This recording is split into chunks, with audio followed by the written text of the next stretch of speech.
के खिलाफ भारतीय जनता पार्टी सरकार के इशारे पर प्रतापगढ़ में एक मुकदमा दर्ज किया गया कि हमने जो है प्राथमिक विद्यालय नारायणपुर कला द्वितीय का गेट तोड़ करके हमने पीडीए पाठशाला चलाई, वहां पर छात्रों को बंधक बनाया, जबकि ये झूठी बात थी। उस विद्यालय में कोई भी बाउंड्री वाल ही नहीं है तो गेट कैसे लग सकता है। और वहां पर छात्र पहले से रहे, आप उस वीडियो में देखेंगे तो सभी ड्रेस कोड में अपने आए हुए छात्र थे और हमने उनकी प्रार्थना कराई, उनको पढ़ने लिखने के लिए प्रेरित किया, लेकिन झूठ की बुनियाद पर मुकदमा दर्ज कराया गया केवल विपक्ष की आवाज को दबाने के लिए। लेकिन हम सब लोग गरीब किसान मजदूर के बेटे बेटियों को शिक्षा से वंचित नहीं होने देंगे। हम डरने वाले लोग नहीं हैं, हम उनको जागरूक करते रहेंगे, पीडीए पाठशाला चलाते रहेंगे। नमस्कार दोस्तों, आप देख रहे हैं यूपी न्यूज़ और मैं हूं बलिराम सिंह। हमारे साथ हैं समाजवादी पार्टी के वरिष्ठ विधायक एवं उप सचेतक डॉक्टर आर.के. वर्मा जी। आपसे हम जानेंगे पीडीए पाठशाला के बारे में। पीडीए पाठशाला क्या है और इसको लेकर क्यों विरोध हो रहा है, एक पक्ष विरोध कर रहा है। डॉक्टर साहब, आपका बहुत बहुत स्वागत है। बहुत बहुत धन्यवाद। पीडीए पाठशाला क्या है सर, इसे लेकर के क्यों बहुत चर्चा में है? देखिए, भारतीय जनता पार्टी की सरकार की जब प्राथमिकता पाठशाला के बजाय मधुशाला बन गई और भारतीय जनता पार्टी की सरकार का जो फैसला था कि 27,000 प्राथमिक विद्यालय और उच्च प्राथमिक विद्यालय बंद करने का इन्होंने जब फैसला किया, तो हम सब लोगों ने देखा कि जो पीडीए है, जो पिछड़ा है, जो दलित है, जो गरीब है, कमजोर है, किसी भी जाति और मजहब का है, जो गरीब है, वही इन विद्यालयों में पढ़ता है। तो हम लोगों ने फैसला लिया कि उनको जागरूकता पैदा करने के लिए कि अगर उन्हें जागरूकता नहीं होगी, उनके गांव का विद्यालय बंद हो जाएगा तो उनकी शिक्षा वहीं से टूट जाएगी और वो प्राइवेट विद्यालय में जाकर के पढ़ नहीं सकते और दूरी की वजह से भी बहुत सारे छात्र छात्राएं नहीं जाते हैं। तो उनको जागरूक करने के लिए समाजवादी पार्टी ने निर्णय लिया कि हम पीडीए पाठशाला चलाएंगे, जिसके क्रम में पूरे उत्तर प्रदेश में समाजवादी पार्टी के नेता और कार्यकर्ता के द्वारा पीडीए पाठशाला का आयोजन किया जा रहा है।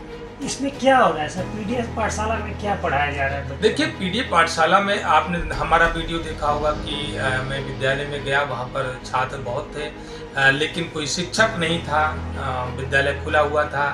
तो हमने उनको प्रार्थना कराई, प्रार्थना कराने के बाद उनको पढ़ने लिखने के प्रति प्रेरणा दी, उनके सिलेबस को भी पढ़वाया।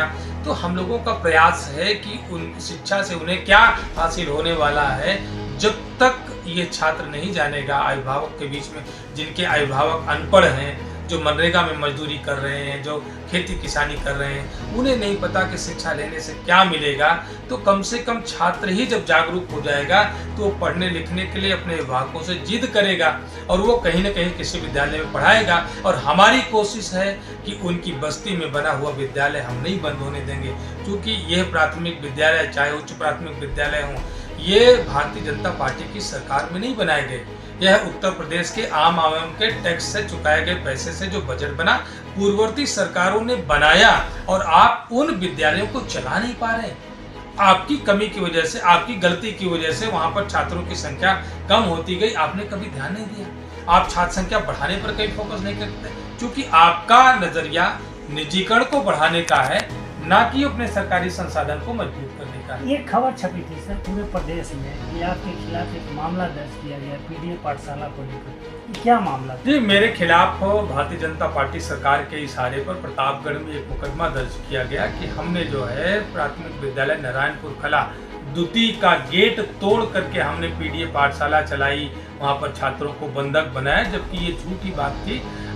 उस विद्यालय में कोई भी बाउंड्री वाल ही नहीं है तो गेट कैसे लग सकता है। और वहां पर छात्र पहले से रहे, आप उस वीडियो में देखेंगे तो सभी ड्रेस कोड में अपने आए हुए छात्र थे और हमने उनकी प्रार्थना कराई, उनको पढ़ने लिखने के लिए प्रेरित किया, लेकिन झूठ की बुनियाद पर मुकदमा दर्ज कराया गया केवल विपक्ष की आवाज को दबाने के लिए। लेकिन हम सब लोग गरीब किसान मजदूर के बेटे बेटियों को शिक्षा से वंचित नहीं होने देंगे। हम डरने वाले लोग नहीं हैं, हम उनको जागरूक करते रहेंगे, पीडीए पाठशाला चलाते रहेंगे। एक और मामला आया कि पीडीए पाठशाला में पढ़ाया जा रहा है, ये फर्क ये इसकी क्या? देखिए, जो अक्षर हैं उनसे पहचान कराने के लिए जो कक्षा 1 का विद्यार्थी है, चूँकि प्राथमिक पाठशाला में लोअर केजी से नहीं शुरू होता है, कक्षा 1 से शुरू होता है, तो उसकी पहचान कराने के लिए चाहे आप आफार अनार पढ़ाओ, चाहे आफार अमरूद पढ़ाओ या कोई और शब्द अखिलेश शब्द कोई बुरा शब्द नहीं है। अखिलेश का मतलब, अगर बच्चों को इसकी भी जानकारी अगर किसी के द्वारा दी गई, मुझे जानकारी हुई कि अखिलेश के बारे में जानकारी भी दी गई। अखिलेश का विच्छेद तो अखिल धन ईश है, जिसका मतलब ब्रह्मांड का स्वामी है। अखिलेश का मतलब होता है ब्रह्मांड, ईश का मतलब स्वामी। तो यह हमारी दैवी शक्तियों से भी नाम जोड़ा जाता है। तो अगर उनके बारे में चर्चा की गई, बताया गया, तो कोई बुरी बात नहीं है। बात से अगर बाबा साहब पढ़ाया गया तो इसमें कौन सी बुरी बात है।